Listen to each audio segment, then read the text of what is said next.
Ladies and gentlemen, please welcome to the stage your host and moderators, Michael Schneider and Jesse Zwick.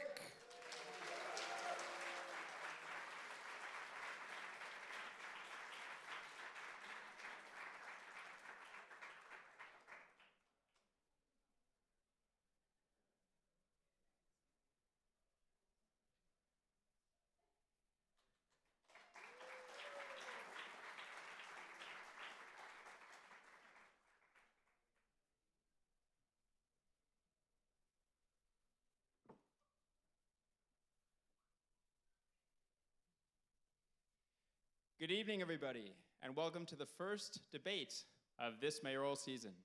I'm Michael Schneider, founder and CEO of Streets for All.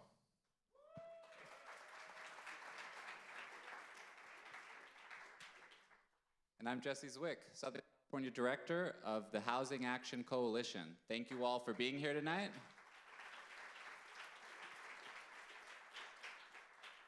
For the first mayoral debate of the 2026 season. Our vision at HAC is for California to be a place where everyone has access to safe, stable, and affordable home in a community they want to live in. But this is far from reality right now in LA. Too many people are being priced out of housing or living without shelter, while at the same time home construction lags far behind where it needs to be to reduce rents and address homelessness. Streets for All recognizes the connection between being able to build enough housing and having a transportation system that doesn't solely depend on the car. We believe you shouldn't have to risk your life to cross the street or to ride a bike in LA, and want to create a truly multimodal city where public transportation and biking become attractive options for the 50% of trips taken every day that are 3 miles or less. The mayor of Los Angeles wields enormous power over transportation policy, including controlling about 1/3 of the Metro Board. That's why our conversation tonight here is so important. Before we begin, we'll walk you through the format and a few expectations to ensure a productive and respectful conversation. Tonight's debate will focus on the issues voters consistently rank as most urgent: homelessness, the cost of housing, and the need for better infrastructure and transportation. Each candidate will have 2 minutes for an opening statement, then we'll move into curated questions with 1 minute per candidate to respond. We'll rotate who answers first with each question. We may ask follow-ups or allow additional time for rebuttals if candidates reference one another. Finally, each candidate will have 2 minutes for a closing statement. And for our audience, we ask for your help in keeping this to a constructive environment. Please only applaud at the beginning and end of the debate. I know it's hard, but please. That allows us to get through all of our questions. No hissing, booing, or disruptive behavior, no campaign signs. Please silence your phones if you haven't already, and please be respectful. Security is on hand if necessary. For our candidates, we expect that they keep to time. We will step in if necessary, focus on policy, not personal attacks, and respect the format. All right, I think that's enough housekeeping, so let's get on with the show. It's my pleasure to introduce tonight's candidates, and we're going to start with nonprofit executive and entrepreneur, Adam Miller.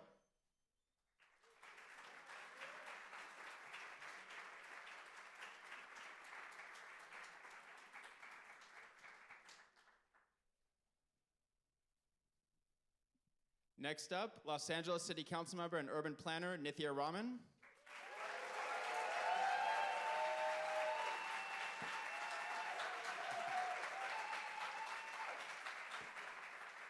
And pastor and community organizer, Rae Huang.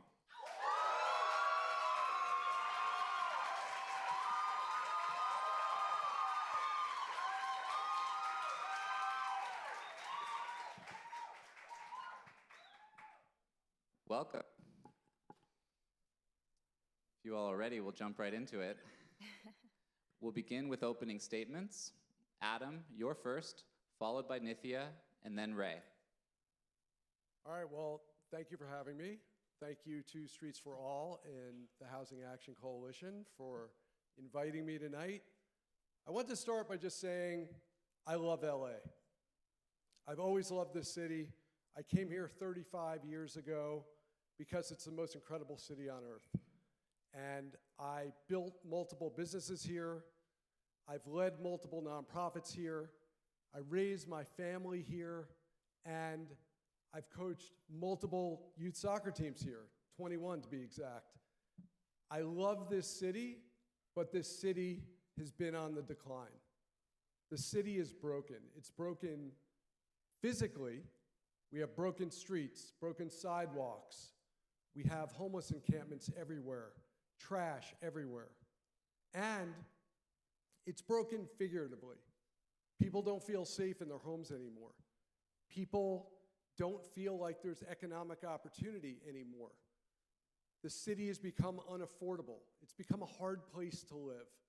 And I think we're going to find tonight that we agree that the city is broken. The question is, who can best fix it? I believe we need somebody that's a builder, somebody that understands how to operate and how to scale and how to manage budgets. And that's what I've done my whole life.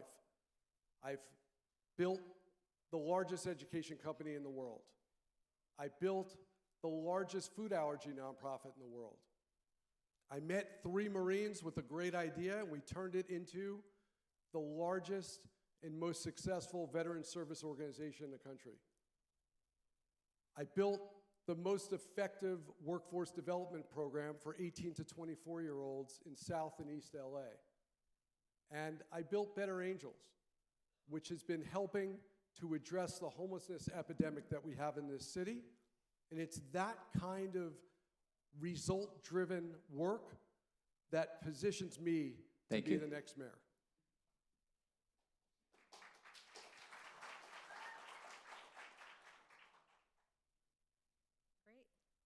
Good afternoon, everyone. Thank you so much for having me. My name is Nithya. I am an urban planner by training, the current council member for Council District 4. I'm also the mom of 10-year-old twins, and I care about the issues that are at the center of this debate because I'm a mom. I want them to be safe, my twins to be safe when they're walking to school every day, and I want them to be able to afford a home in LA when they grow up. I want them to live in a safe and vibrant city. And right now, I think the city is challenged in those ways. I'm really proud of my record on housing and transportation. Among other things, we've made it faster and easier to build new housing in my district and supported market rate housing, affordable housing, shelters, and everything in between. Across the city, I led legislation that, if implemented, could transform the development process in LA, including things like citywide self-certification, single-stair construction. On transportation, in my district, I built the first protected bike lanes and continued building them. I built speed humps around so many of our schools, and I enabled for the first time in LA the rapid expansion of bus shelters through the Raise LA program. I think the thing about transportation and housing is that people support public transit and safe streets and housing in theory, but it's hard to support when you're talking about specific projects in specific places, because new housing and new investments in transit infrastructure inevitably meet with resistance. And in my work, I've engaged with constituents with honesty and with compassion when there's conflict, and trying to help people understand the broader challenges in LA, our crushing affordability crisis that's driving families out of the city, the fact that traffic violence leads to more deaths and homicides. As mayor, I'll lead on these issues with the same honesty and urgency. Angelenos deserve the truth from their mayor, even if it's tough to hear, even if it challenges decades of local political assumptions about who matters at City Hall, and I will lead with urgency on these issues. Thank you so much.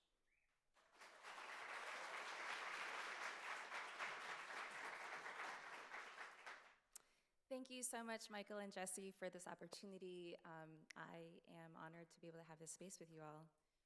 We need grounded, moral, and courageous leadership in this moment of our city and country. Leadership that cannot be bought any longer or determined behind closed doors, which is what we've been seeing in City Hall. We need leadership that sees Angelenos as partners in the building of our city, not victims. We need new and fresh leadership. We need a new system that makes LA permanently safe and affordable. We needed it yesterday. We can no longer keep our city together with duct tape and slurry, and we all know that. 6 people a day are dying because of homelessness. The biggest threat to our children's lives is traffic collisions. This is completely unacceptable in one of the wealthiest cities in the world. As mayor, I'll prioritize a 5-year capital investment plan in partnership with the public, a system that puts climate, transit, and housing as a partnered solution.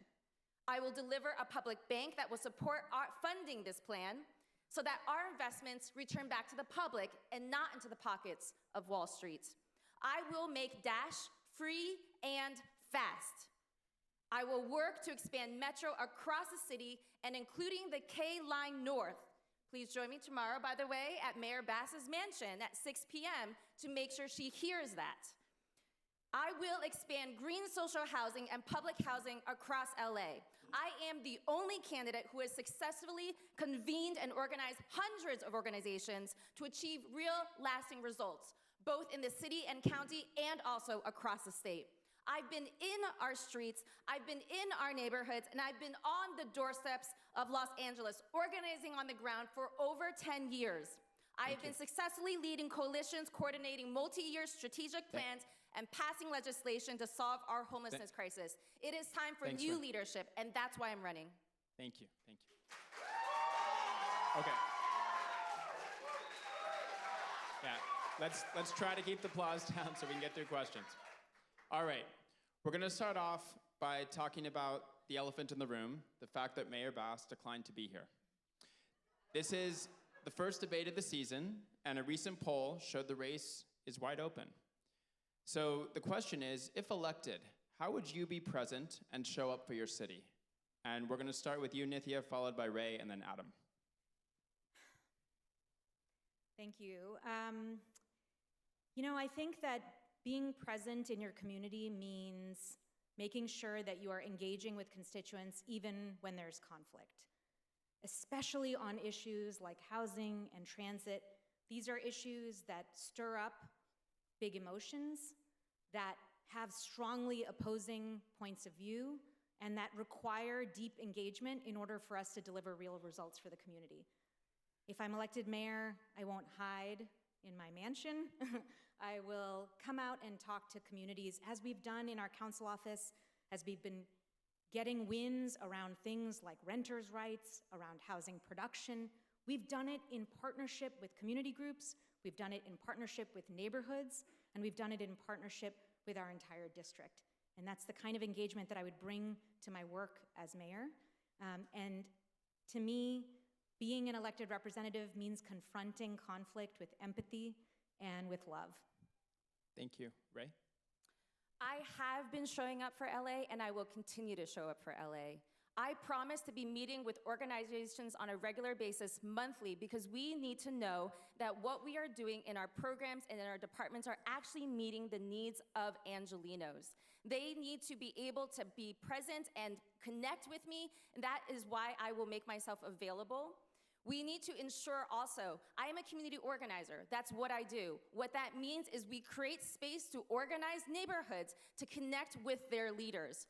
We cannot any longer just hope that they can make it to city council, city hall during the day while they're working. We have to make ourselves available to them. And that's why I'm committed to actually organizing and having a department focus on being able to be present to the people and making sure that all our organizations feel like they have a voice and participation in shaping what our future looks like. Thank you. Adam? For the last 25 years, I have not been a politician.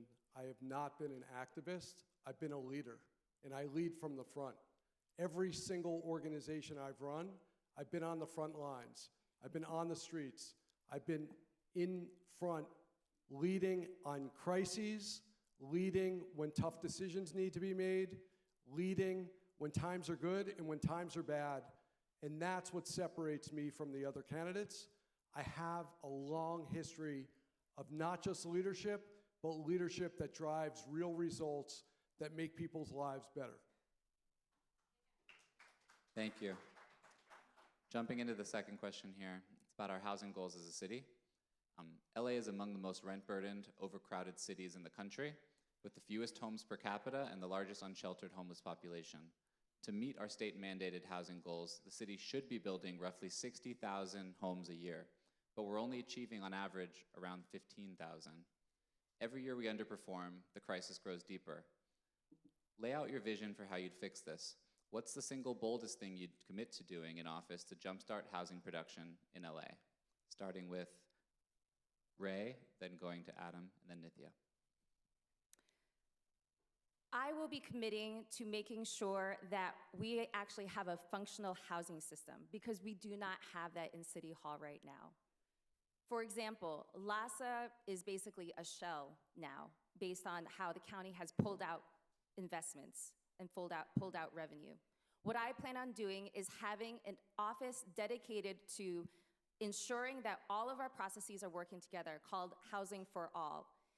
In that office, we will be guiding and working alongside La Casa, working alongside the County Department of Homelessness Services and Housing to ensure that we are building and meeting our RHNA goals.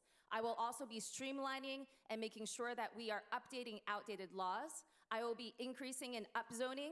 I will ensure that we can be building in single-family zones. And I will also be expanding social housing and public housing at large, because what we need is permanent affordability. And I will lastly be, as well, working on expanding permanent supportive housing, so that way our unhoused are not just going into more shelters and interim housing, but they're actually getting permanently housed. Let's face it, LA has completely failed at building. We are not building enough housing by any stretch of the imagination. Housing starts are down at a 10-year low. New housing permits are down 30% since 2019. We are not doing nearly enough. I understand this, again, not theoretically, but on the front lines. I started an affordable housing fund that's building hundreds of affordable housing units throughout LA County. I'm an investor in the largest affordable housing developer in LA. I'm a lead investor in the largest affordable housing modular manufacturing company in Watts, in LA, that is doing incredible work to try to solve this problem, but it can't be done by single organizations. We have to transform LA from being one of the hardest places to build to being one of the easiest places to build, and that requires a holistic solution that I will deliver. Thank you. Great. We say we're in a housing crisis here in Los Angeles, and then the city makes it impossible to build in LA. My plan would change that. I would reduce bureaucracy and red tape at City Hall by creating a shot clock by which all housing projects would have to be approved. I would reduce permitting snafus by making sure that we have a single inspector and making sure permitting departments are actually talking to each other.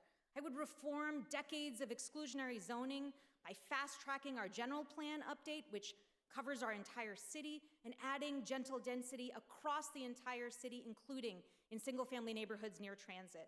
I would build better bureaucracy. I would reform our appeals process to make it harder for bad actors to appeal good projects, which I see happening every single week at the Plum Committee. I would use technology, simple technology, to make sure we're catching bureaucratic confusion and stopping it and actually resolving conflicts. And I would change our financing process to reduce fees on new housing. We're making it more expensive to build the thing we're saying we need the most in LA. All right. I'd like to ask you each about your vision for the future of the way Los Angeles looks, feels, and moves around. 100 years ago, LA had the largest rail system in the world, and most trips were taken by train. Today, Metro estimates that 86% of trips are taken by car every day. Amazingly, half the trips in LA are 3 miles or less, or to say it differently, half the cars we see every day could be replaced with a 15-minute or less bike ride, for example. Even a small percentage of the population choosing to get around by bike or transit and bike would lead to less traffic, less demand for parking, and cleaner air. The question is, what is your vision for how Angelenos get around? Is LA too big for a critical mass to use transit or bike on a daily basis? How would the city look, feel, and move around in 10 years under your leadership? We're going to start with Adam, followed by Nithya, and then Rae. Look, this is an operational problem because we have really good plans as to how to encourage better mobility in the city, but we have not executed those plans. And this is true if you look at Metro, at public transit generally, if you look at the safety of the streets, the bike lanes, the bus lanes, the mobility ramps. all throughout the city, we have issues in managing mobility that we can do a much better job implementing and executing on. And I believe we need somebody that knows how to operate to make sure that happens. There is budget already allocated to do some of these things. There's other budget needed to get some of it done. We can talk about how you realign some of the budget later, but let me just say that we have opportunity to dramatically improve transit in this city, both public transit, biking, make things more walkable, right? If it's 3 miles, you could also walk, not just bike. But we have not made this a walkable city. We have not made this a bikeable city. We have made this a difficult place to get around, and we could do much better. Thank you. Nithya. I think what this question captures is that at City Hall right now, in our leadership, we don't have a vision for how people get around. We don't have a vision for how things could look better. So I want you to imagine with me a connected network of bus priority lanes where buses are fast and frequent. The biggest and most impactful train projects built out, Sepulveda Transit Corridor, Vermont Corridor, K-Line North, San Fernando Valley Project, Phase 2. Imagine City of LA services that come all the time, everything from Dash to Flyaway. Picture neighborhood-enhanced networks of calm streets where you can walk your kids to school safely. Picture a reformed capital improvements system that delivers flat sidewalks, protected bikeways. Imagine a protected bike lane that connects Canoga Park to downtown LA, going near the LA River, that's fully built out. Picture all of this with trees and with bus shelters and shade. This is my vision for how we get around in LA. Thank you. Rae. I have a vision of LA where we don't have to own a car to get around, where we can actually take the metro, we can take buses, we can take train lines, anywhere we need to go, where we can ride bicycles, where we can walk around. I've lived all around the world at this point, in Sydney, Australia, in Athens, Greece. I've lived in Boston, Massachusetts. In all of those spaces, I've never needed to own a car.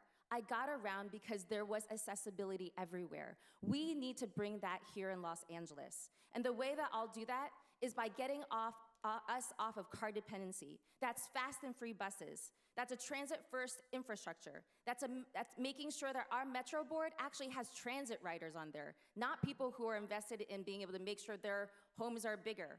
We need to ensure that we are compliant with HLA, which we passed years ago. We need to make sure that we actually move forward with our Vision Zero idea and plan. We need also, one of the things I'm excited about is ensuring that we have rebates for electric bikes just as we do for electric cars. Thank you. All right, next question. This one's about Measure ULA. Measure ULA, sold to the voters as a mansion tax, is a tax on all high-value real estate transactions that passed as a citizens' initiative in 2022. It has raised significant revenue for affordable housing and tenant assistance, but numerous studies from UCLA, RAND, and USC all indicate that it has devastated new multifamily housing production in the city, reducing permitting by roughly 50% compared to neighboring jurisdictions around the county. And it has even prevented the construction of more deed-restricted affordable housing than it has been able to fund. Would you keep it, repeal it, or reform it? And if reform, what should that look like? Starting with Nithya, then Rae, then Adam. So Measure ULA is an incredible resource for the city, one that I campaigned for and led phone banks for, but I think it's one that we have to fight to keep by reforming it. It has, to me, led to a significant drop in multifamily construction, exactly the kind of housing that we need, and I think it will continue to do that.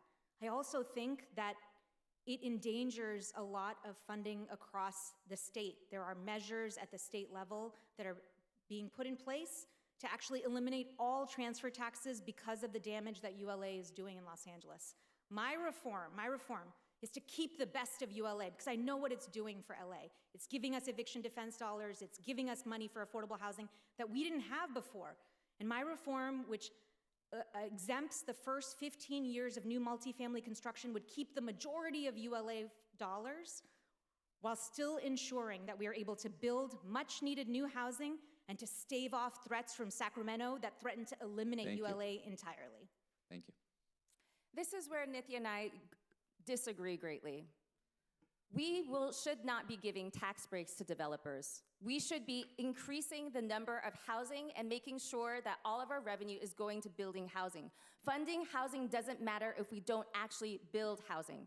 Our current leadership, including Nithya and Karen Bass, has entertained revisions under legal and political pressure and supported motions to revisit or adjust implementation timelines, creating instability in both funding and project planning. They are dangling the idea that developers will get a tax break, and that's why they haven't been building. But we need to move forward. This plan, this measure was decided and determined together with communities, and yet Nithya and Karen Bass together decided that they would continue to move forward in changing revisions without the community input.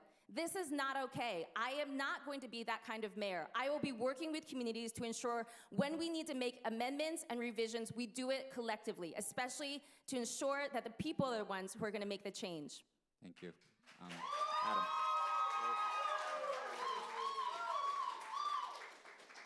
I didn't need to go to 3 years of law school at UCLA to know that ULA was a terribly drafted law. ULA had a completely detrimental impact on the point it was trying to make, which was to drive more affordable housing. In fact, most people don't know this, ULA actually even applies to affordable housing projects. So if you were to build a new affordable housing project, you get the ULA tax. And the reality is, ULA has lowered our housing supply, has made it worse to build housing in LA, and is exactly the kind of law that we don't need. It needs to be greatly reformed. There is nothing wrong with how it was sold, a mansion tax that's going to give money to build more affordable housing. If that's what it did, that would be a fine law. What actually occurred was something that detracted from real estate investment in this city, which makes this, yet again, one of the worst places in America to build, and we need to change that. Can I give a rebuttal, by the way? Hold on. Councilmember Raman was invoked in your answer, so she will get 30 seconds. Oh. If you want it. If you want. Sure, I forgot that we could rebut.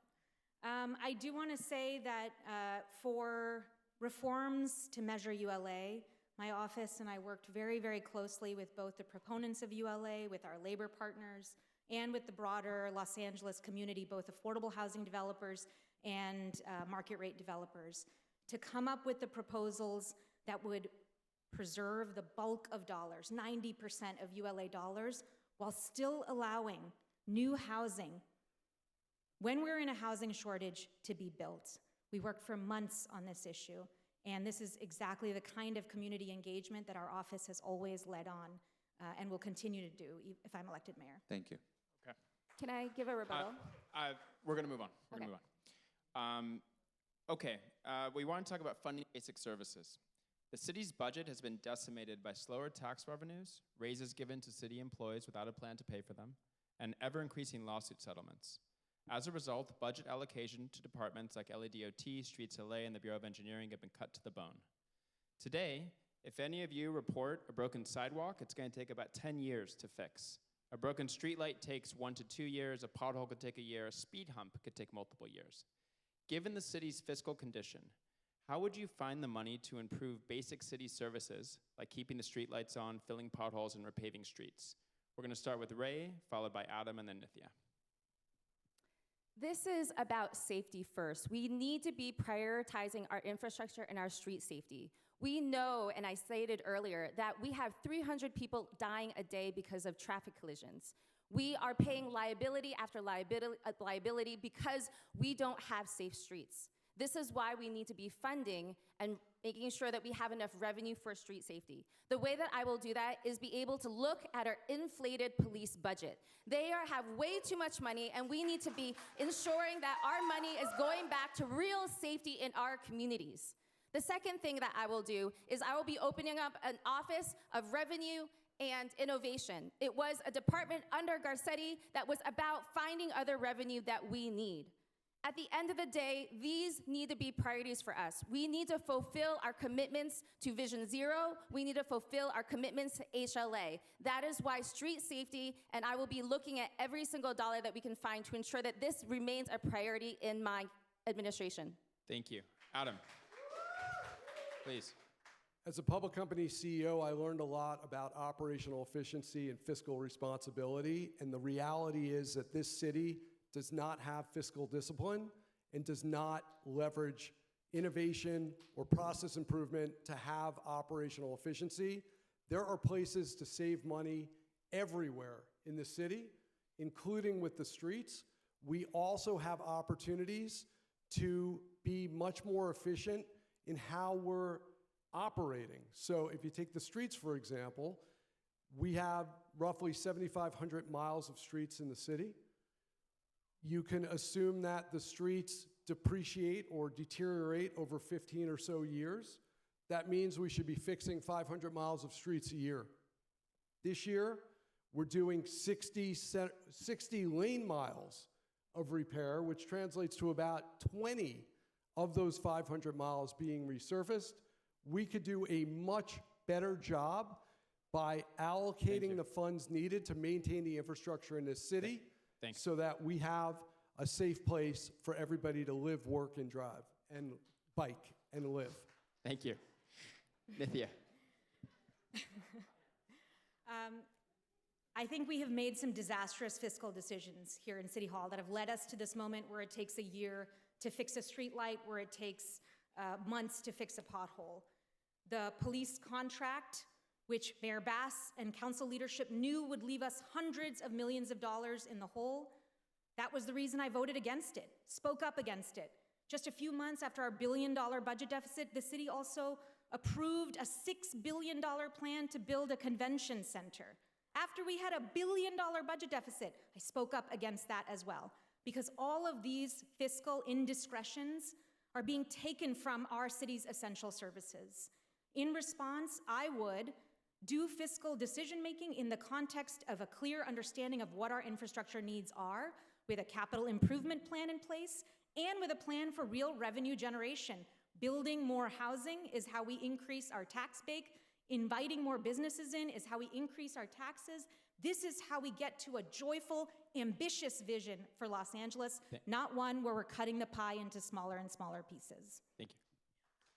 All right, thank you. My next question is about Inside Safe. Mayor Bass's signature homelessness program, Inside Safe, moves people from street encampments into motel rooms and other interim housing with the goal of transitioning them to permanent housing. It has been credited with helping drive 2 consecutive years of declining street homelessness in LA. But the city has spent over $323 million on the program, and of the 5,500 people it has served, just 1,400 have found permanent housing, while over 2,300 individuals have returned to homelessness. That's over 40% of all program participants.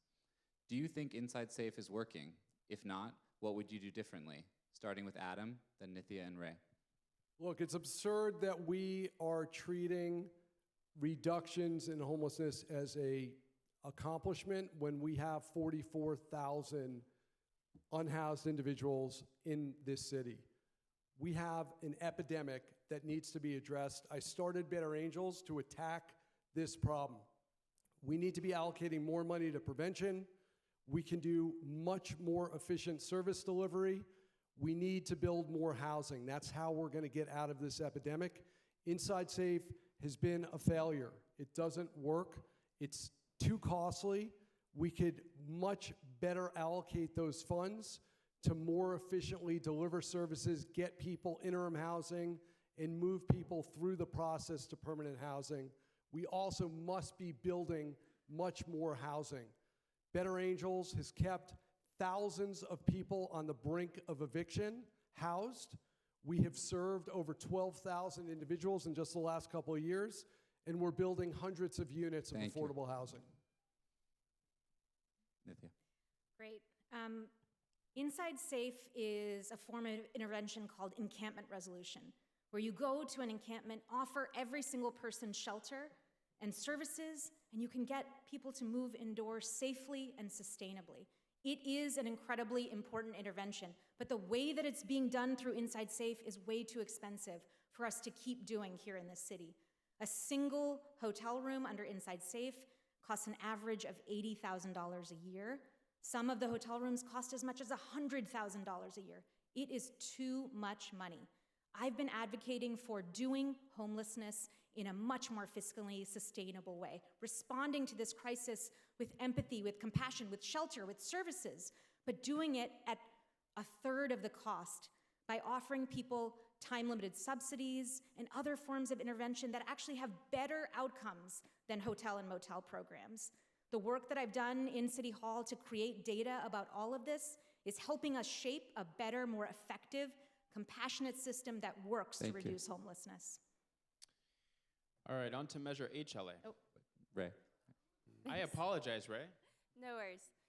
Inside Safe is not working. We know that. It is extremely costly, and it's a Band-Aid solution to our homelessness crisis. It has no end in sight, and we have not been able to see and uncover what's actually happening in there. What we need instead is we need to build a system that leads to permanent housing. Right now, only 5% of those individuals inside Safe are actually getting into permanent housing. Recently, I met somebody who was inside Safe. She times in the program. And while she was in it, she was not receiving any social services or any support. And there was no actual plan to get her into permanent housing. In my plan, I will be moving those motels and hotels into permanent supportive housing, and I will be expanding public housing as well, and I'll be making sure that there is accountability and a dashboard so that way everybody who's inside our programs and in homelessness, that we can the public can see how we are making efforts to ensure there's accountability in the services that we're providing. Thank you. All right, now, apologies about that. Moving on to Measure HLA. The City of LA has a mobility plan, which includes thousands of miles of bike lanes, bus lanes, and pedestrian safety improvements. But progress has been painfully slow. The city has done 6% of the plan in 10 years, turning a 30-year plan into a 160-year plan. Voters passed Measure HLA in 2024 with 2/3 of the vote, mandating the city implement its own plan anytime work is done on the streets. Unfortunately, the city's response has been very slow, and city departments have mostly slow-walked or even tried to sidestep implementation of HLA. The questions are, did you vote for Measure HLA in 2024? Do you support its goals? And how would Measure HLA implementation change under your administration? We're gonna start with Nithya, followed by Ray, and then Adam. I did vote for Measure ULA. I also endorsed Measure HLA. I endorsed it. I spoke out about it. I was very excited about it because I know that the kind of mobility infrastructure that HLA is mandating that the city build is really important for safety on our streets. However, it has not been implemented, and there are some really big problems with the way in which the city is responding. We have cut down our budgets for street services such that the costs involved in resurfacing streets have become too much for the city to bear. I would create a true plan for how we actually evaluate the needs of HLA, make sure that we're meeting our ADA obligations, not over-engineering curb ramps and making them so expensive that they're impossible to build, working with all of the plaintiffs in our ADA settlement to ensure that we're actually able to build out the network that we need, and being honest with the public about what we're gonna have to build and what we're gonna see built on our streets in order to really build out our mobility plan. Thank you. Ray? I voted for HLA. Voters approved it. Angelenos want this. I want this too. We will be making sure that we're moving forward and prioritizing HLA as the voters decided on. We'll be doing this with a capital investment infrastructure plan, ensuring that we are thinking about this thoroughly. And we're gonna do it together, not just by thinking about making walkways and sidewalks and bike lanes, but we're also gonna be doing it together as we think about transit and housing together. It needs to be a full plan to ensure that we're making progress as a collective. Thank you. Adam? This is a perfect example of something that everybody agrees on. If there's a hole in your bedroom wall and you patch the hole, it probably makes sense to paint it at the same time you patch it. So if we're fixing the street in one spot, it makes sense to implement the mobility plan on that street that we're fixing. That's operational efficiency.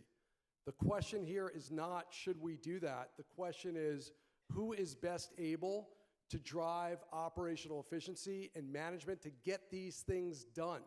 It's not a question of laws, it's a question of implementation, and I know how to get things done, and that's what I would do as mayor. Did you vote for it? Yes. Thank you. Okay, next question. Some housing advocates draw a distinction between market rate housing, which they oppose or are indifferent to, and deed-restricted low-income housing, which they support.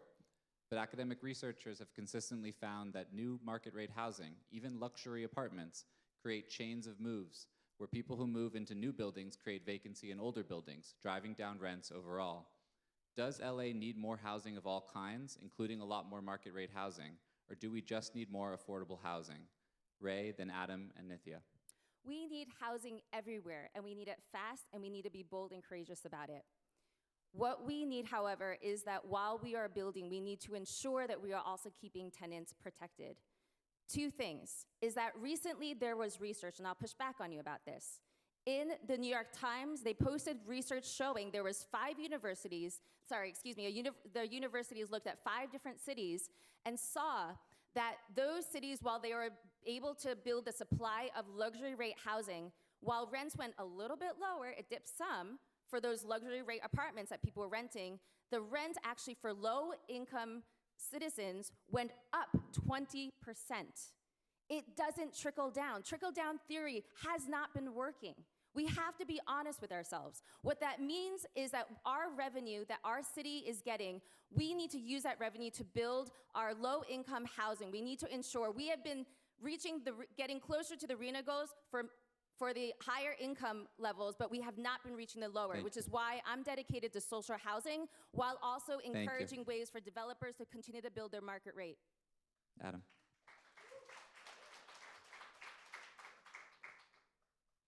Obviously, if we want to lower the cost of rent in this city, we have to increase supply. It's simple supply and demand.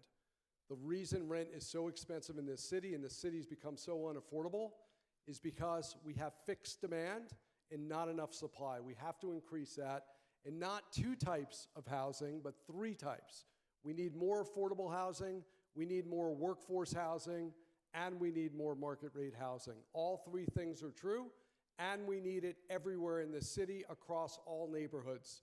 And there are ways to implement that. There's ways to get that done. We need to make housing production more predictable for developers. We need to streamline permitting, entitlements, and approvals. We need to make financing easier in this city, and there's things we could do around guarantees and other processes that would enable us to make it more financeable. And all of those things will encourage more building of all types of housing, which is desperately needed in Los Angeles. Thank you. I think we need a lot more housing in LA, and I think we need housing of all kinds in LA. Everything from market rate housing to permanent supportive housing to deed-restricted affordable housing, and I would be pushing to build a lot more of all of it. The vast majority of Angelenos do not qualify to live in deed-restricted affordable housing. When they say affordable housing, what they mean is housing that's affordable to them. You need housing for people who are working in the public sector. You need housing for teachers. You need housing for people who are working in nonprofits. Most of the time, these people do not qualify for deed-restricted affordable housing, but I want them to be able to live in Los Angeles. And we need to encourage the construction of all kinds of housing in order to make sure that we're meeting our enormous housing shortage and lowering costs. And I do want to say one thing in response to Rae's earlier comment. Across almost every city where we have seen rents that are lowering over the last few years, the only cities that have really dropped rents are places which have built a significant increase in supply. Thank you, and we'll give Rae 30 seconds if you want it. Like I said just a moment ago, the research has shown that yes, the rent went down for middle and upper income families. The problem is not that.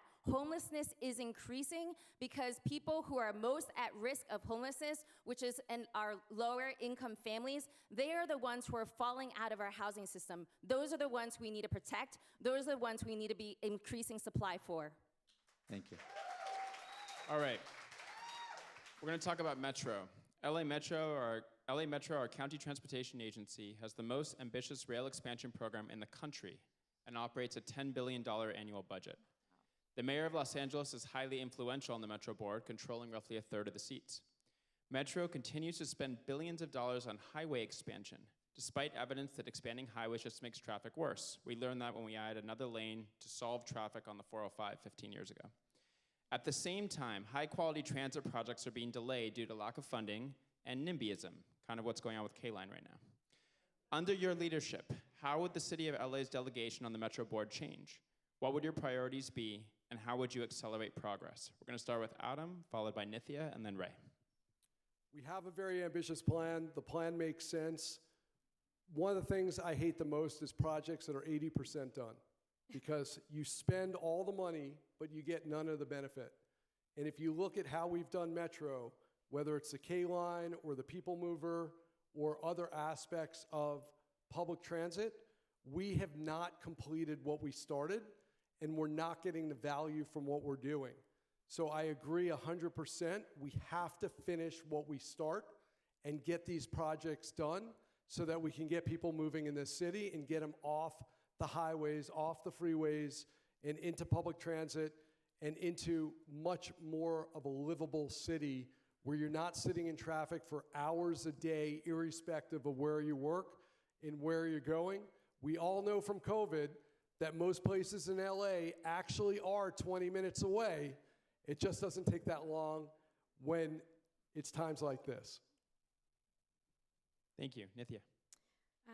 The mayor has 4 seats on the Metro board, and I would be actively using all 4 of those seats to advance an ambitious agenda for Metro. This would include building out the most important transit projects, the Sepulveda Transit Corridor, K-Line North, East San Fernando Valley Transit Corridor Phase 2. These, I think, are the most important projects for LA right now, and I would be pushing with all my determination to make sure that those are completed in a timely fashion. I would be building out bus priority lanes across the city. I would be increasing transit service. We need more buses more frequently. We need trains more frequently, and that's something that Metro has not been focusing on. I would make sure that we're making riding transit easier. Why don't the signs work in Metro stations? Let's get them to work so that we know where we're going. I would be making sure that buses and trains are fast, frequent, easy to use, and safe for all riders, and I would ensure that every single thing I do with my 4 board members would be leading towards those goals. Thank you. Rae? Transit investments should serve the people who ride them. Right now, the majority of people who sit on that Metro board actually are not transit riders. That is why the people that I place on that board should be riders themselves, and that includes me. I took the train here today. This is how I usually ride around to get to downtown. We need fast and free buses. That is a priority in my campaign. So I will be putting people on the Metro board who agree with me and will be helping us shape and get there. We need to ensure that our Metro board is going to be actually driven by people who ride it. And that is what, and if we are able to do that, sorry, I lost my train of thought, but if we have fast and free buses, it will immediately increase ridership by 30%, and that will be able to get us out of our car dependence and finally moving towards the transit that we need for our city so that we can move into the future. Thank you. Next question. SB 79, a state law supported by both our organizations, requires cities across California to allow denser housing near transit stops to improve transit ridership, reduce climate emissions, and lower rents. The LA City Council is set to vote tomorrow, I believe, on how to implement the law, specifically whether to upzone now around all major transit stops in high opportunity parts of the city, or whether to delay implementation of the law wherever possible, such as excluding bus rapid transit stops and planned future rail stations. Do you support the law, and should LA move forward with fully implementing it, or do you favor delaying its implementation in some locations? Starting with Nithya, then Rae, and Adam. Well, I did speak up that that I thought this law and its goals were really important for Los Angeles. And I think the city of Los Angeles should have engaged with the state as the biggest city in the state and made sure that the law was written in a way that made sense for Los Angeles. Tomorrow, what's before us is a decision to figure out whether to allow for this law to be implemented very far from its original implementation or closer to its original implementation. And I'm gonna be pushing for a version that is closer to its original vision for implementation, but that ensures that neighborhoods that are subject to significant displacement are not faced with these pressures before we can do better planning, and making sure that high fire risk areas are also not included before we can do better planning. This is kind of the responsible way to respond to these issues, but it's also something that we could have done in partnership with the state when the law was being written. That's how we should be doing planning here in Los Angeles, not responding to state mandates after they're come in, but actually planning with the state to build the housing we desperately need. Thank you. Rae. Thank you. If we believe in transit, we have to build housing next to it. That is how we need to perceive the future of Los Angeles. SB 79 should be implemented here in Los Angeles, but we need to also be keeping in mind that we are protecting our tenants. That's why I will be very strong on making sure that we are being able to make sure that our tenants can return to their homes. There's a right of return. I'm also going to be ensuring that as we're building, 30% of the housing that's being built in those communities are going to be saved for those who are from the community, so that way they can return back to the housing and have other places to live. And also, while we're enforcing SB 79, we want to ensure that it's being especially implemented in single-family zoned areas where the high-resourced area, where that way all of our families can be able to thrive and we can expand the amount of housing that we need, while also being able to expand the amount of transit that we're having, so that way we can work cohesively toward a vision and a future together. Thank you. As the opponents of SB 79 should know, SB 79 is our punishment as a city for not delivering the housing that we need in this city. We should have done a much better job over the last 4 or 6 years building more housing. We've been in this housing crisis for a long time.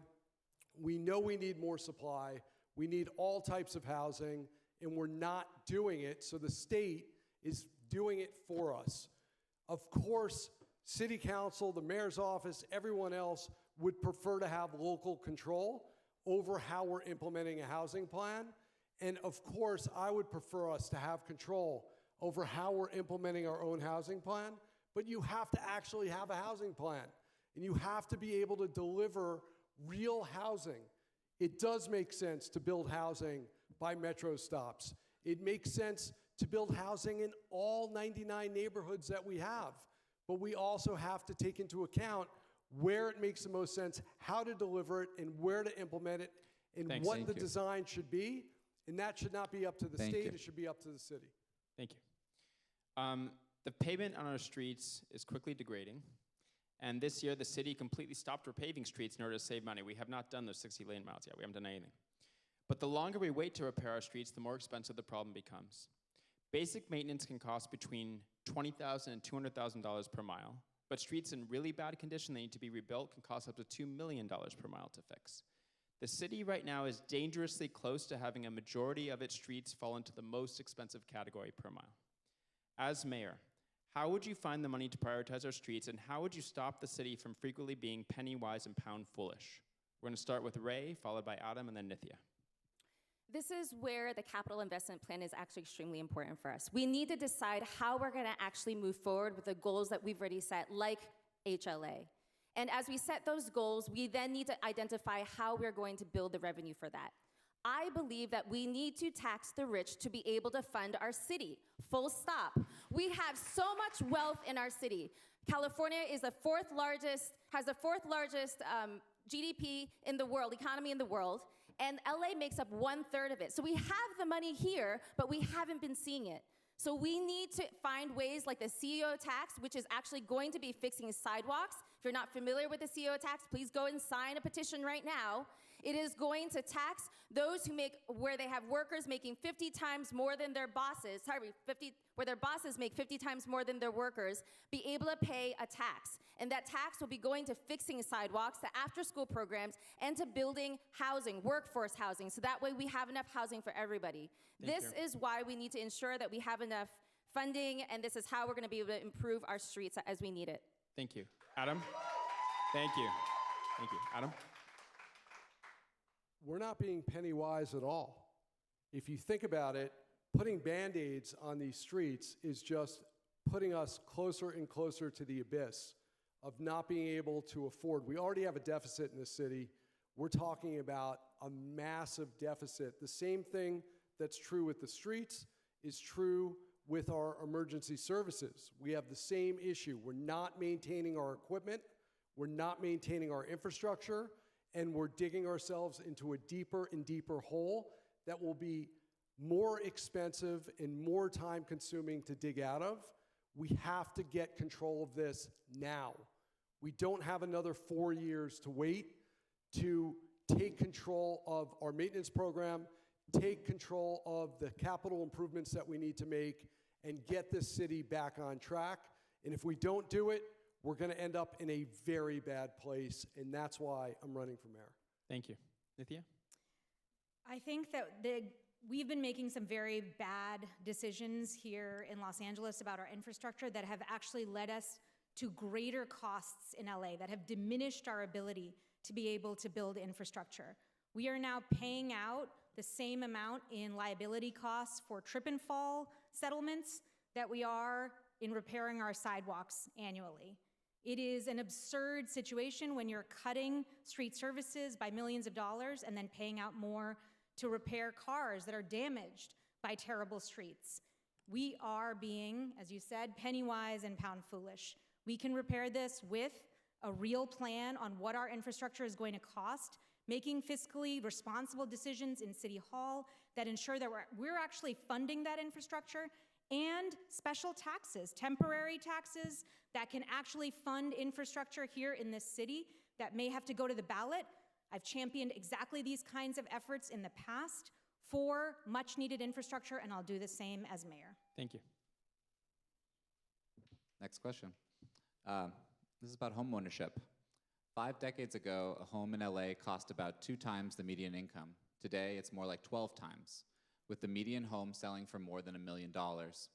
With single-family home ownership mostly out of reach, that leaves condos and townhomes as the most realistic path for people hoping to own. But we build very few of either, in part because 70% of the city's residential land is zoned exclusively for single-family homes. Cities like Portland and Houston have opened these neighborhoods to a variety of housing types, like fourplexes and townhomes, and the result has been a wave of new for-sale housing selling well below the median home price. What will you do to encourage these kinds of entry-level homeownership opportunities so that another generation of young people and families can continue to put down roots in Los Angeles? Starting with Adam, then Nithya and Rae. So I lived in multiple apartments here, and then my first house was a townhome, and then moved to a starter house, and then to another one. So I completely agree that if we want our kids, I have 3 young kids who are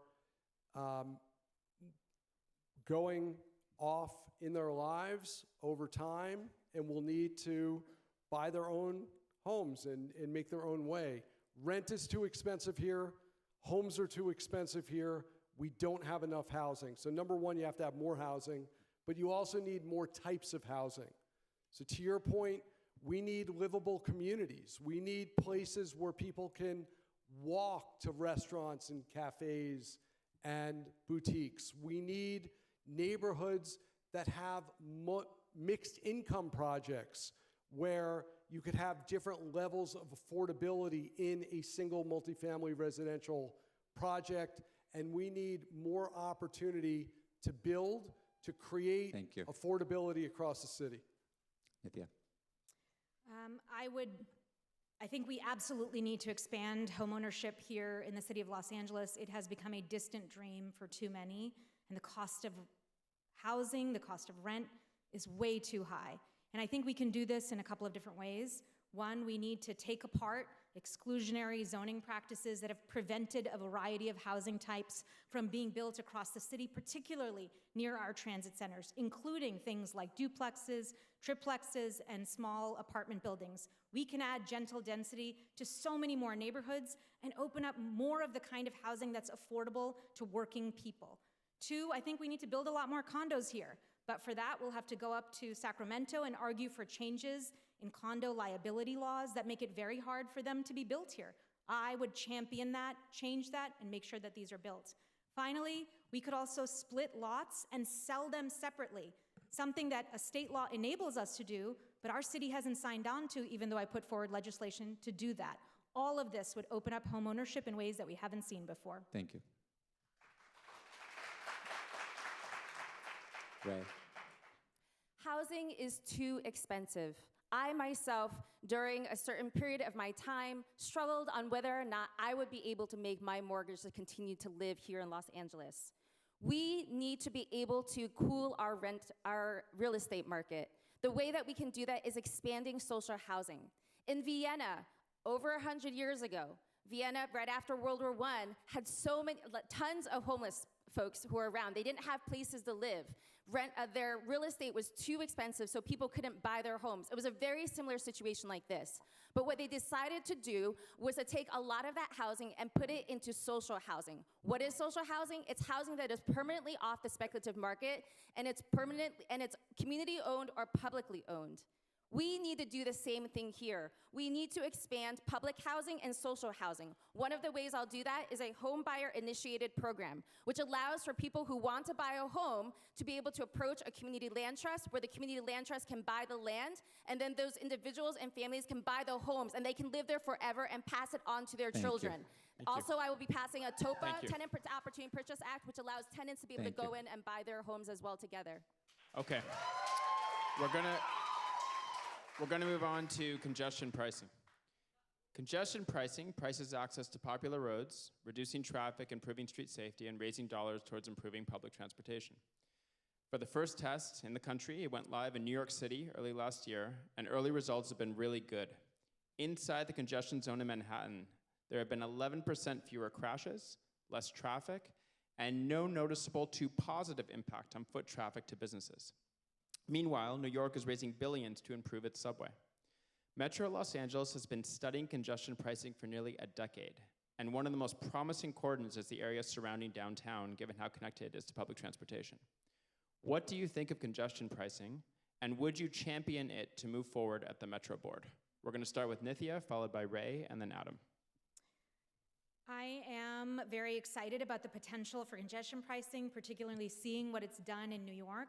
I'm also excited because similar efforts in places like London have also increased the quality of air being breathed by so many of the people who live in those neighborhoods. So it is an exciting tool and one that's definitely worth exploring. And downtown LA is a place where I think Metro studies show real feasibility.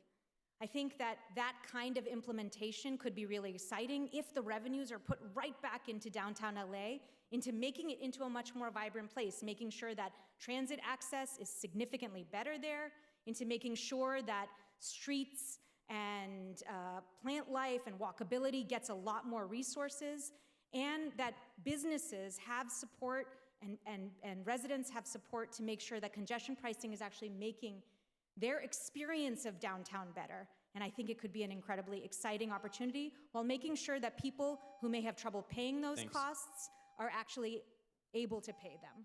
Thank you. Rae? Congestion pricing is a great idea. The problem is we have to earn it first. Congestion pricing only works if people actually have a way to get around without a car, in which case LA is currently not that city yet. Also, if we have congestion pricing right now, it will impact the most our essential workers who are already struggling to live in an affordable city. So we need to first make our city actually accessible by expanding transit, by making buses fast and free, and getting people another way to get around the city, and then we can begin to talk about congestion pricing. But I love the idea, so let's move forward together on that. Thank you. Thank you. Adam? Congestion pricing does work in places like New York and London and could work here in limited capacity, but we have to be very careful because it could also be a regressive tax on people who need to get to those places and need to work in those areas. So we need to make sure that however it comes across, it's done in a way that's not regressive to people that can't afford it. We also should realize that there are other opportunities to generate revenue for Metro.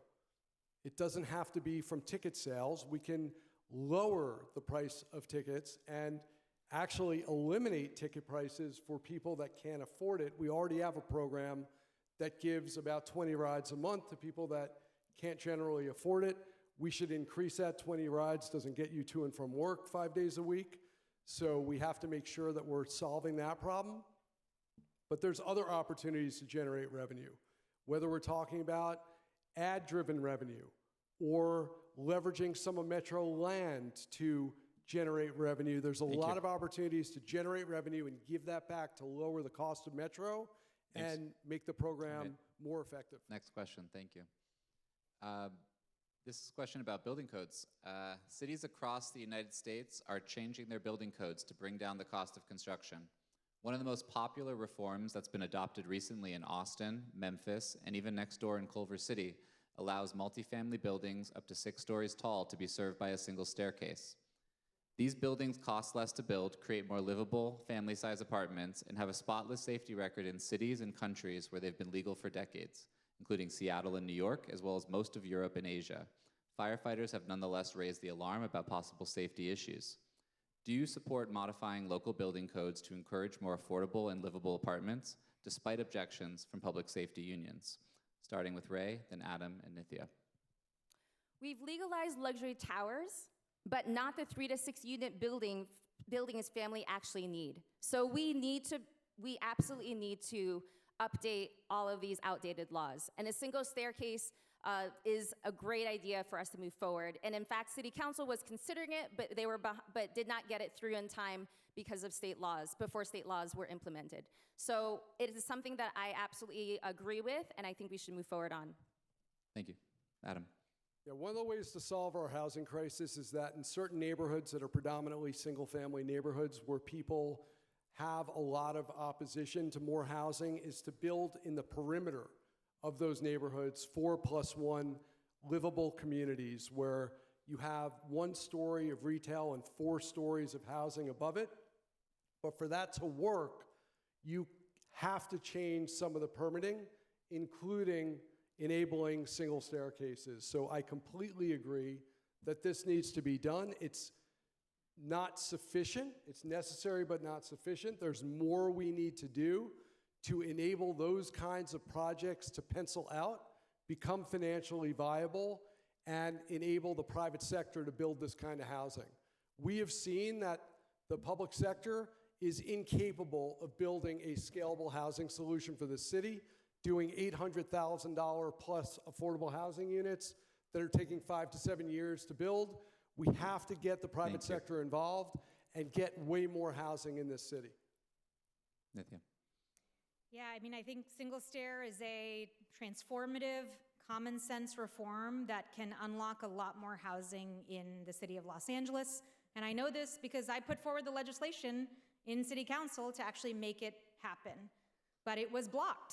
It was blocked by political pushback from public safety unions that were spreading real untruths about the safety of these buildings going forward. In fact, cities, both in America and across the world, have built single stair construction for many, many years, have made it possible for us to build on smaller lots or oddly sized lots in ways that we can't do here in the city of Los Angeles. Single stair housing could also allow for larger family-sized units, exactly the kind of housing that we need here in LA. And finally, single stair housing can actually produce more beautiful housing, the kind of housing you see in cities in Europe that here in Los Angeles, we have made it impossible to build because of our building codes. I want to change that. Thank you.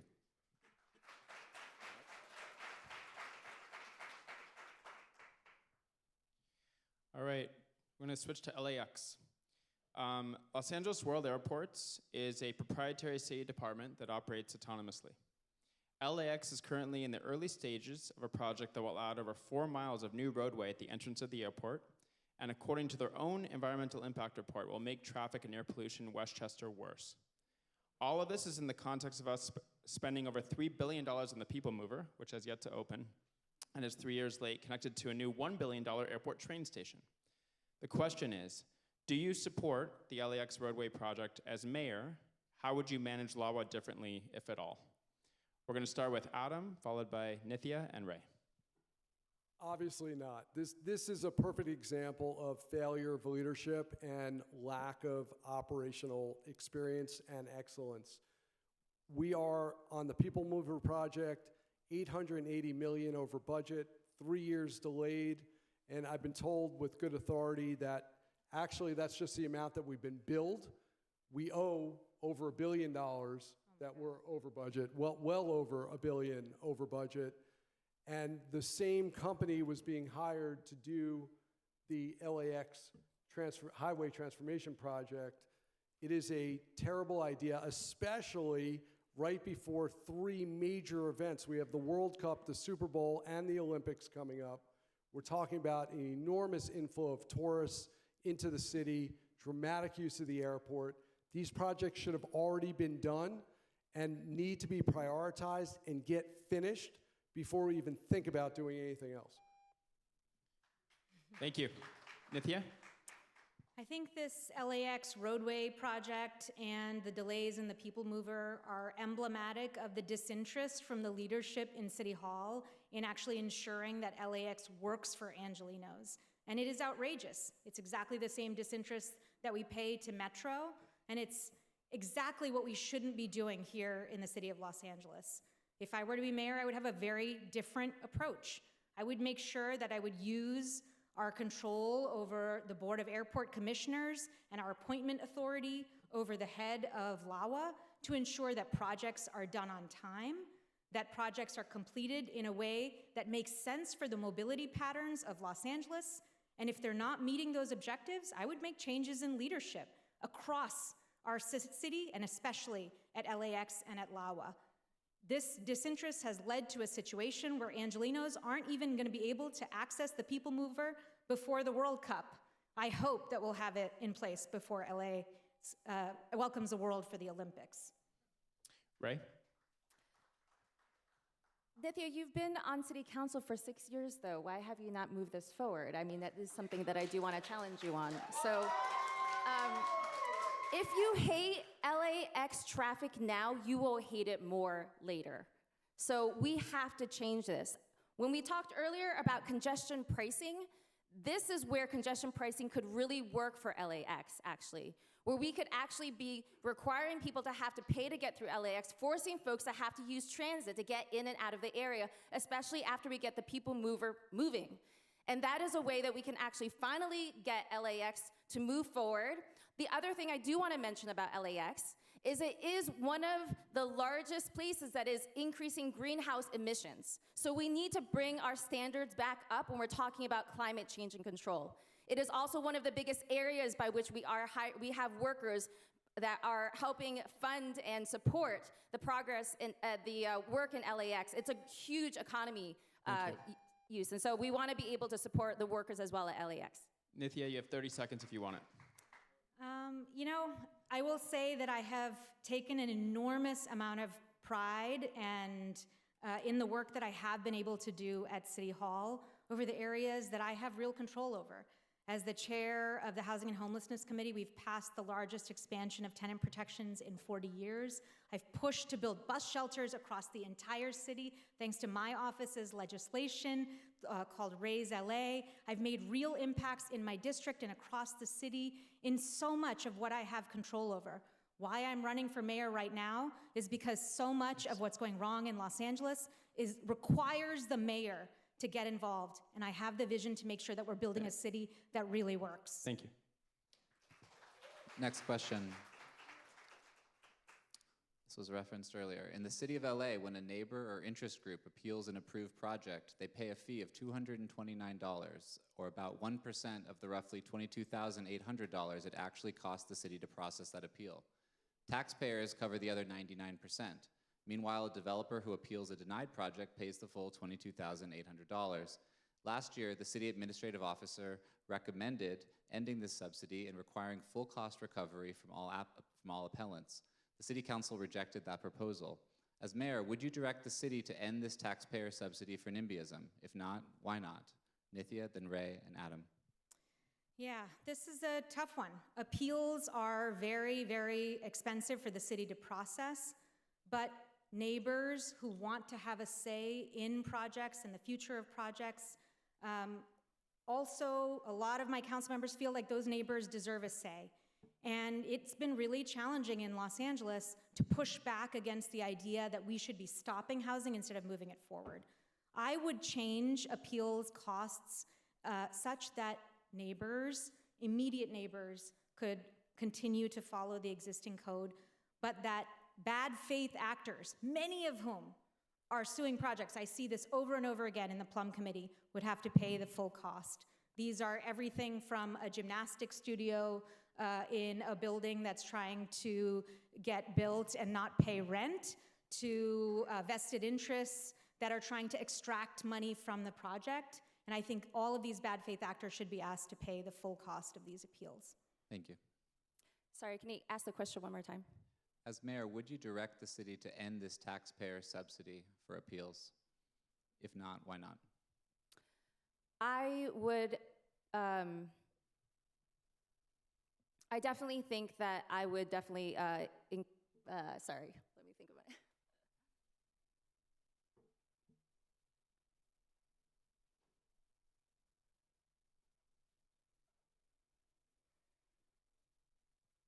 I agree that actually we need to ensure that we are moving progress in building housing as much as we can. And so what that means is we are gonna have to enforce the building of housing. I do think that we need to allow for communities to be able to participate in the community agreements to ensure that their housing is safe.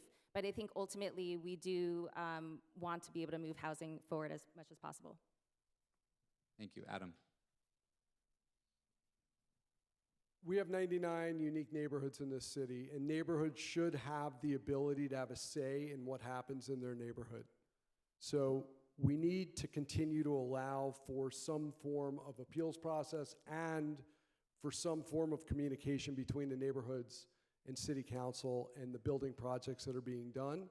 Having said that, we should not enable these essentially infinite timelines for these appeals and these projects that make it completely unpredictable for a developer to be able to begin a project.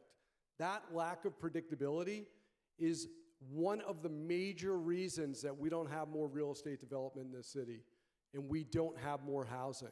We need better permitting, better predictability, and better financing options, and those things will enable us to meet the supply requirements that we have around housing.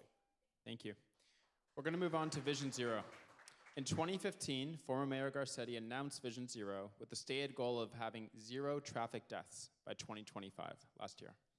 Unfortunately, more than 10 years later, deaths and injuries on our streets have gone up, with yearly pedestrian deaths nearly doubled since 2015. Vision Zero isn't a pipe dream or something LA can't do. Other major cities have accomplished it, such as Hoboken, Jersey City, Bellevue, Washington, Evanston, Illinois. That's compared to a pedestrian being injured every 5 hours and killed every 2 days in LA. The question is, would you reboot Vision Zero? And if so, how would you properly fund it? Would you consider reinstating red light cameras? We're gonna start with Rae, followed by Adam, and then Nithya. If our streets are dangerous, it's because we design them that way. And so we can redesign them safely. Ultimately, what I do think we need is to be able to ensure that we can be able to reach our goals by calming our streets with different ways of moving us around the city. We need to fund this. This is why I've been championing the fact that we need to be cutting our police budget and putting it into the funds where we can actually enforce real safety in our communities. We have defunded our other services, such as our streets, our safety, our sanitation, our after-school programs even, to be able to fund the police. It's time we put it back into our communities and ensure that we have real street safety, and we also find other sources of revenue as well to be able to expand the way that we can make sure that our streets are safe for everybody. Would you consider reinstating red light cameras? I'm sorry, what was that? Would you consider reinstating red light cameras? Red light cameras? I'm sorry, I'm actually Cameras that enforce if somebody runs a red light, takes a picture, they get a ticket. Oh, I will not actually enforce that. I do not believe in further surveillance of our communities. Right Thank now. you. Okay, moving on. Adam. So I would bring them back. And I think there's a lot more technology we could use to make our streets safer. I don't think any of us are going to disagree about reducing fatalities on our streets to zero and on our sidewalks. We should have a much safer city, whether we're talking about transportation or we're talking about crime. And part of the way to do that is process improvement. Part of the way to do that is innovation and technology. And part of the way to do that is having a city that's more vibrant, where people really treat us all as one LA, and people have compassion for one another, and we have a city that works. And that's what I would do as mayor. Thank you. Nithya? So Vision Zero needs to be implemented, but it needs to be implemented much more effectively than it has been. Right now, the way that Vision Zero is structured is that it basically sits in the Department of Transportation and doesn't talk to any of the other many departments that are involved in actually building our roadways and ensuring that they're designed for safety, that they're designed for slowing speeds, and that they're designed for the safety of every single user, not just drivers, but pedestrians and cyclists as well. So to me, Vision Zero would involve actually creating a director in the mayor's office that's working with every single department that shapes our streets and pushing that Vision Zero agenda forward. As far as automated enforcement like red light cameras, I have been supportive of these. Speeding kills, and automated enforcement is one tool in our toolkit to be able to address this. In response to real concerns about surveillance, as the author of the City Sanctuary City Ordinance that prohibits data sharing between us and the federal government, I would make sure that any automated enforcement tool that we're using will not share data, will not add to surveillance, but merely increase safety, and that's totally possible to do. Thank you. All right, next question. This is about Executive Directive 1. By streamlining approvals for 100% affordable housing projects, Mayor Bass's Executive Directive 1 resulted in developers proposing over 40,000 affordable units in Los Angeles over a short period of time. But after neighborhood opposition, the mayor watered down ED1, limiting code flexibility, banning projects in single-family zones and historic districts, and blocking the redevelopment of most rent-stabilized properties. A RAND economist said these changes left the program functionally gutted. What did ED1 get right? What went wrong? And as mayor, would you restore the original program, expand it in other ways, or continue it as is? Starting with Adam, then Nithya and Rae. So ED1 was one of the only things that was gotten right by this administration early on. And ED1 did encourage a lot of people to build new housing, especially affordable housing in LA. That was a good thing. The problem is that it needs to be holistically addressed. We can't encourage more affordable housing construction with just entitlement. It's not just about zoning and entitlement. It's about many aspects of the building process. Like I said before, it's about permitting. It's about predictability. It's about financing. It's about the length it takes to get inspections. It's about some of the controls. It's about the taxation like ULA applying to those projects. All of those things detract from people wanting to build in this city, and we have to turn that around and make this one of the best places in America to build, and that's going to solve our housing problem. Thank you. Nithya. Sorry, actually, could you repeat the question about ED1? What did ED1 get right? What went wrong? And as mayor, would you restore the original program, expand it in other ways, or continue it as is? Yeah, so ED1 is a program that was, I think, designed well, that initially generated real success, but has fallen significantly short of expectations. And I think it has something to do with the changes, but actually a lot more to do with how building is happening in Los Angeles. Despite many, many entitlements under the program, only 17% of ED1 units have actually even begun construction, suggesting that there are bigger issues at work here that are making ED1 not succeed. Here's what I think it did do right. It created real predictability for people to invest in real estate, privately funded 100% affordable housing that was enabled by clarity around timelines. And that's the piece of ED1 that I would expand to housing across the entire city, by creating a real shot clock that ensures that people who want to invest, whether it's affordable housing developers, whether it's market rate developers, or whether it's people who are building our missing middle of housing, predictability is key, and I would ensure that it's there in our entire system. Rae. If we're only building affordable housing where it's politically easy, we're not solving the crisis, we're concentrating it. This is why I support ED1 in its original form, and we should be expanding the ability to be able to build as much as we can in single-family zones as well. We need to be able to build in every single corner of Los Angeles to be able to collectivize and have the amount of supply that we need. Other things that I'll be doing is ensuring that we're going to be passing a vacancy tax, so that way we can actually make sure that all those underutilized buildings can be turned into housing. We're going to be ensuring that, like we said earlier, implementing SB 79 and expanding CHIP. We need to be able to expedite every chance we can to ensure that we're building as fast as we can, and what that means also is a one-stop shop for us to build housing, so that way developers can be able to especially affordable housing developers who really struggle to find that funding, they lose money every single time they come up with a new project because they have to find different sources of financing, and so if we can have a one-stop shop, it means they can build faster and more. Thank you. All right, last two questions, we're almost done. The city of Los Angeles currently doesn't deliver projects very well. They're often late and over budget, with the people mover being an extreme example. It recently came out that we may have to give back $103 million of money we previously won from the state to complete road safety projects in Boyle Heights, Skid Row, and Wilmington, because we haven't even started work on the projects years after winning the money. Overall, there are hundreds of millions of dollars of projects at risk across the city in a similar way. As mayor, how would you handle the situation? How would you get city departments to deliver on projects on time and on budget? We're going to start with Nithya, then Rae, and Adam.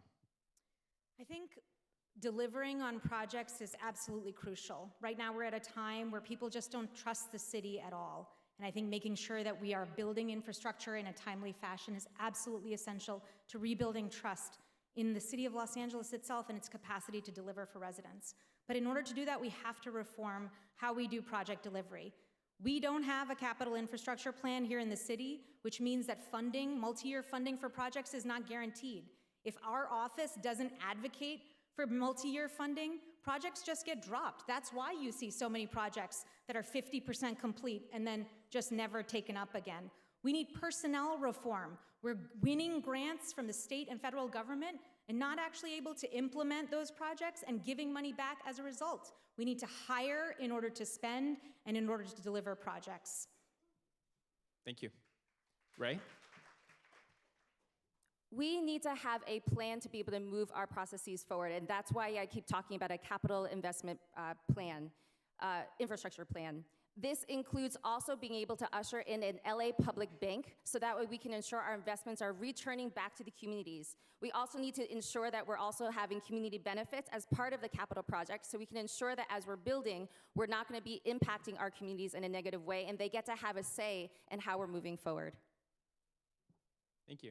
Adam? What we're talking about here is operational management. I have the most operational experience of any candidate in this election.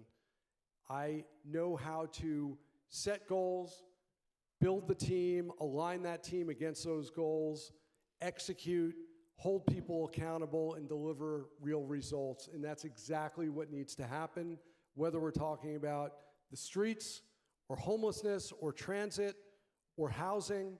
In all these cases, it's about delivering real results. And that's exactly what I would do.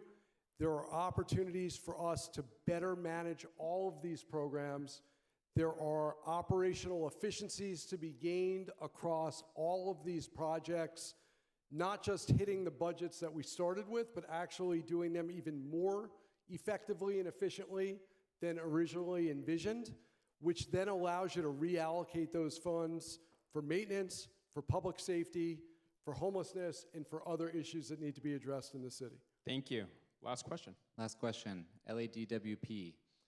Fully constructed buildings across Los Angeles are sitting empty because LADWP cannot connect them to power in a timely manner. A study by the Los Angeles Business Council found that on average, new underground utility connections add 245 days to a project timeline, with overhead work adding 140 days. LADWP's highly paid CEO recently announced she is quitting to take a job in Puerto Rico. The department enjoys significant autonomy under the city charter, but has thus far proved incapable of addressing this major issue on its own. Will you make fixing utility connection delays at LADWP a priority as mayor, and what specifically would you do to address this issue? Starting with Rae, then Adam, and Nithya. We absolutely need to be able to make sure that LADWP is actually working with the city in increasing all of the goals that we have for the city. That is moving into 100% renewable energy, and that is being able to build faster to support our infrastructure plan. I will be placing people on the LADWP board, people who actually agree with me, and then ensuring that they also are committed. They are individuals who are committed to the renewable energy goals that we have by 2035. And I'll be ensuring that we're working closely together as a collective. I am somebody who's a coalition builder. I've been able to move and mobilize hundreds of organizations together towards a common vision, and I will be doing that here as well when I'm mayor of Los Angeles. Adam. For me, this isn't about activism, it's about results. I do affordable housing. I know a little too much about this. We had 5 affordable housing projects that were essentially complete, and they had to wait 6 months to get connected. This is a city that desperately needs more affordable housing. We had not 5 units, 5 buildings that were ready to go waiting on DWP. It's absolutely unacceptable. We could do so much better. This is about process improvement. This is about managing teams. This is about getting the right people in charge in these management positions and making things happen. We should have a dedicated team at DWP only working on net new building projects, and we should limit the amount of time that they have to approve things, or it automatically becomes approved, and that's how we can get things done. Thank you. Nithya. I strongly believe that LADWP needs urgent reform to deliver on housing outcomes for Los Angeles, so much so that I've already put forward legislation at the City Council to do exactly this. Here's what I would change at DWP. I would create a housing strike force that's held accountable for responding to projects in a time-limited way. I would make sure that rules that LADWP has that no other large city has, these are really suburban rules that we're trying to implement in LA, would change so that the buildings we're producing don't have gigantic transformer staging areas and weird design requirements that are not typical of other cities. I would make sure that your connection timelines and your responses are clear to you at the beginning of a project, and that costs are clear to you at the beginning of a project. Too many times, LADWP comes back at the very end and asks for millions of dollars more, completely undermining the ability for builders to actually be able to deliver housing, which we desperately need. Thank you. So we're going to move to closing statements. Thank you all for a lively discussion. Rae, you're first, followed by Adam, and then Nithya. We are in a very unique moment here in Los Angeles, and also in this country, to be very honest with you all. It allows us to be able to think about how we want to imagine our city differently. I want to take advantage of this moment. What we've been seeing year after year is reformers coming into City Hall, taking a bad system, sometimes making it a little bit better, but at least right now, it's a whole lot worse. I don't want to rehash the same bad system over and over again. That is exactly why I am running for mayor of Los Angeles. It is time for a real systems change. The differences between the 2 other people on this stage and myself is the fact that I believe that housing is a human right, and that homes are for people and not for profit. The market will not save us. They will build housing, luxury housing, for those who can afford it. The problem is I am fighting for the people who can't afford living here in Los Angeles. And that's why I'm expanding public housing. I'm ushering in new solutions like social housing, why I'm going to make buses fast and free, because that is what's gonna bring a lot of affordability for our city and also make our city a lot safer, and why I'm ushering in a public bank. These are ways for us to change a system that is not currently working for us, and I'm gonna bring it in. And I'm proud to be running for mayor of Los Angeles, working with communities who have had these solutions for years, and now we're gonna build the political will to see it through.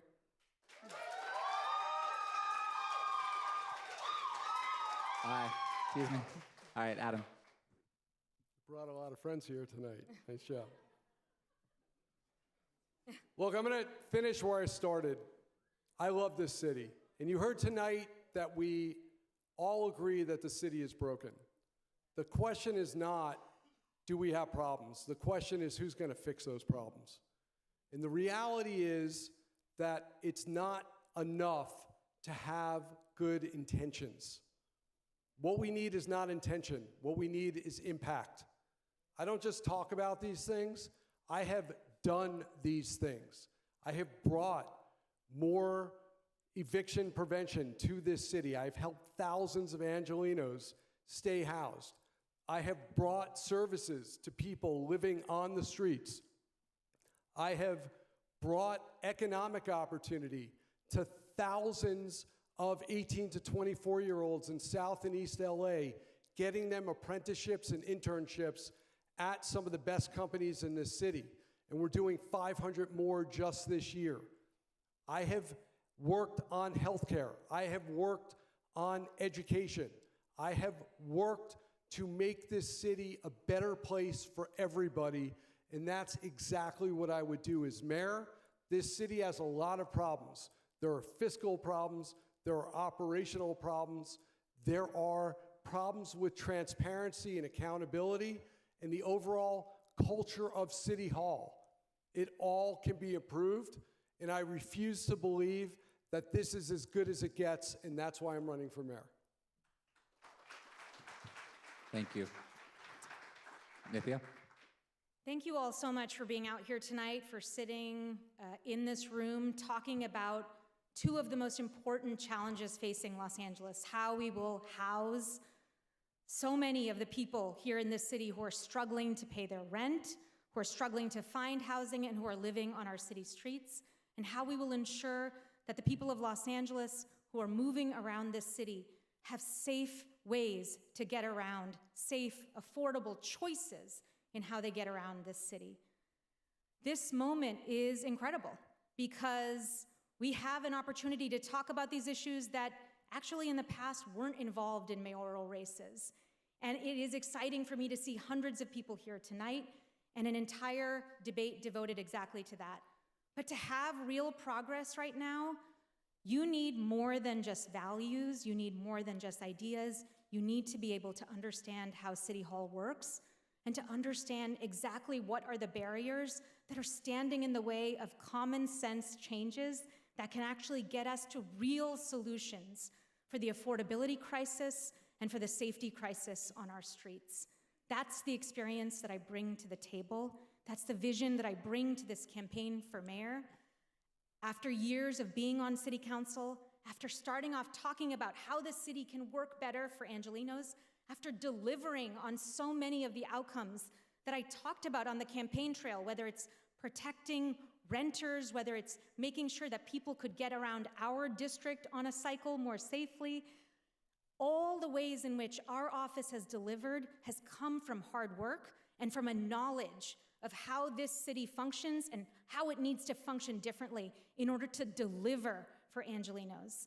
That's the work ethic and the knowledge that I bring to this mayoral race, and that's the work ethic and the knowledge that I want to bring to this entire city. Thank you all so much. Thank you. So, you know, It's not easy to be on a debate stage for an hour and a half answering so many questions, so let's give him a huge round of applause, please.